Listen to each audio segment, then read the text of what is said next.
Hello viewers, you are watching Student's Diary and today's topic is cell to cell communication. Cell to cell communication is basically sending and receiving of signal by any organisms, either it's multicellular or unicellular organisms from the surrounding environment, and this thing is basically fundamental to sustain a life. If you look into a bacterial cells, it constantly communicate with its outside environment. That signal could be from in the form of light, or it could receive signal from osmotic strength around the fluid where these bacterial cells are living, or that communication will be if there is any pH change, or that could be in search of foods, that bacteria can move in search of food from one place to another, so that will constantly communicate with the environment. And again, it could be due to noticing toxic chemical, if there are any chemical, so that we can move away from that. And that could be in search of certain oxygen stimulus, so that constant communication in different ways by a bacterial cells. So in multicellular organization, that communication could be slightly different, because cells with different function constantly exchange information through communication. So there will be different tissues, and that tissues had cells which will perform different functions, so that will basically exchange the information through communicating with the cells of the other tissues, as we have seen in endocrine signaling, where hormones are basically transported from one organelles to the others to communicate with them.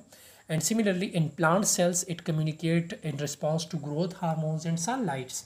So plants have different types of hormones which basically response to the environment, specifically to the sunlights, or to the nutrients, or in search of water. In animal cell, the communication is maybe through exchange of information between the cells and with extracellular fluid in the form of ions, in the form of gases, in the form of nutrients. So that there will be constant communication between the cell as well as into the extracellular fluids. While at an embryonic level, cells communicate for correct development. The cells will relay information to one another. Mostly at the embryonic cell, the communication is through direct contact, because cells are in close proximity to one another, so they directly communicate the message to what kind of tissues to be developed and what type of organelles to be developed. So that communication is very important at embryonic level. All these communication information through signals which may be in chemical form, which then picked by a specific receptors. So these communications which we had studied are basically will be through some kind of signals or some kinds of ligands, and that ligands or signal will have some information in it. And there at the other end, at the target cells, there will be certain type of receptors which basically will be specific to these signal, and it will pick that information from it. And these information will be relayed down the cells, and the chemical change will occur, and that is known as signal transduction, and this is vital for life. The information which is present in the signal and which is received by the target cells on the receptors will bring certain chemical change in the cells. If cell communication, cells basically constantly communicate with one another by sending or receiving signal and whole body work in integrations. Especially in the multicellular organisms, cells basically communicate by receiving signal and the whole body work in integration. If there is no integration, the cells are not in an integrated way with different communication system. Like there are 4 different type of signaling: direct contact, paracrine, endocrine and synaptic signaling. So if they are not present, so cell will not be in a coordinated fashion. So it would be really difficult to sustain life if millions of cells working independently rather than close coordination or communication. If these cells have no communication one with one another, no transfer of information, and they work independently as a single unit, and then it will be very difficult for multicellular organisms to sustain. So that was about the information transformation. So what about the signal? In multicellular organism, it responds to different types of signaling molecules. That signal molecules could be of different nature. It could be a peptide in nature. It could be a protein in nature. These are almost similar terms. It could be protein or peptide in nature.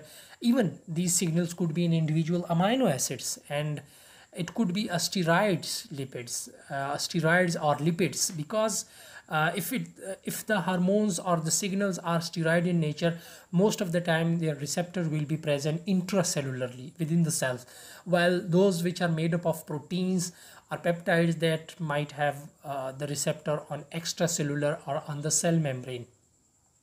And then it could be even dissolved gases such as nitric oxide.